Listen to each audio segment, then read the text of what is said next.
Hello everyone, welcome to Let's Learn. The topic of today's discussion is mode. Before we directly get into the topic, a quick revision. In statistics, central tendency is a central or typical value of a distribution of scores, usually around which most of the other scores are clustered. There are three basic measures of central tendency. We have already learned the mean, which is obtained by dividing sum of scores by number of scores. The median, which is the midpoint of the dataset.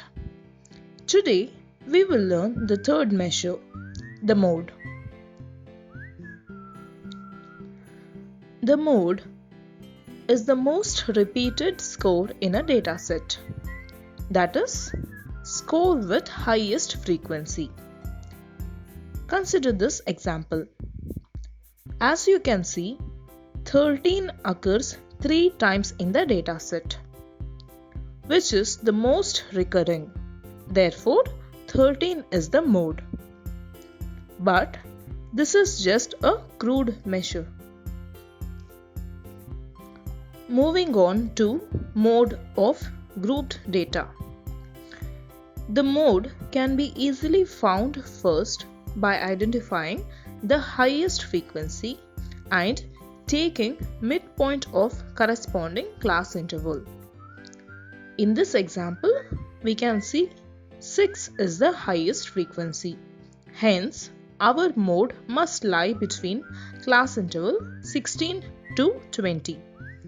To find out midpoint of 16 and 20, simply add 16 and 20 and divide the sum by 2, which is equal to 18. Therefore, mode is equal to 18. But note, this is just crude mode. True mode. True mode is that actual point at which the distribution is the highest. A formula for approximating the true mode is mode is equal to 3 median minus 2 mean. Let's calculate true mode now for better understanding. Here is an example. The formula is mode is equal to 3 median minus 2 mean.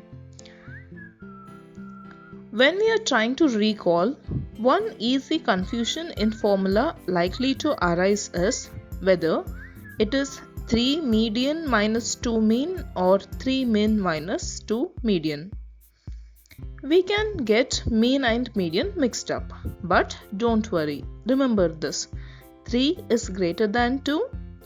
The number of letters in median is more than in mean, so median should follow 3 and likewise. Therefore, it is 3 median minus 2 mean. From the formula, it is clear we need to find out both median and mean to obtain mode. Now, let's calculate median using the method learnt in the previous session. First, we need to find out cumulative frequency. Last cumulative frequency gives our total number of scores, that is 30. Median class can be located using n by 2. n by 2 is equal to 30 by 2, which is equal to 15. Here is our median class. Once it is done, we can spot all other values easily. L, or lower limit of median class, is equal to 25.5. Cumulative frequency above median class is equal to 9. Frequency of median class is equal to 7. Size of the class interval is 5. Recall the formula of median.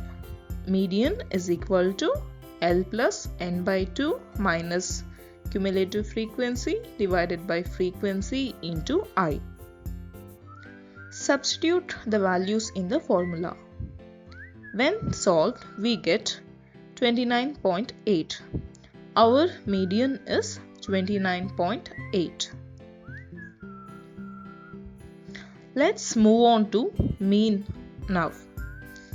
Again, we have learnt the procedure to calculate mean in our first lesson.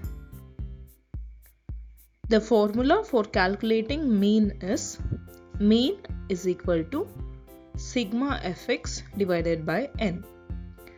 We need to find out x first of all. Recall, x represents the midpoint of class intervals. Next, we need to find out fx, product of frequency and x. Now, find out total of f and fx. Using the formula, let's find the mean. Mean is equal to, we know sigma fx is 905 divided by n is 30. When we divide, we get 30.17. We have our mean value now. We have both median and mean. It is time to calculate mode. Mode is equal to 3 median 29.8 minus 2 mean 30.17. 3 into 29.8 is 89.4 minus 2 into 30.17 is 60.3. The difference is 29.1. The mode of this is 29.1. So far, we have learnt the calculation of all the three basic measures of central tendency: mean, median and mode. Congratulations! Hope you enjoyed the sessions and learnt something. Thanks for watching. Have a nice day.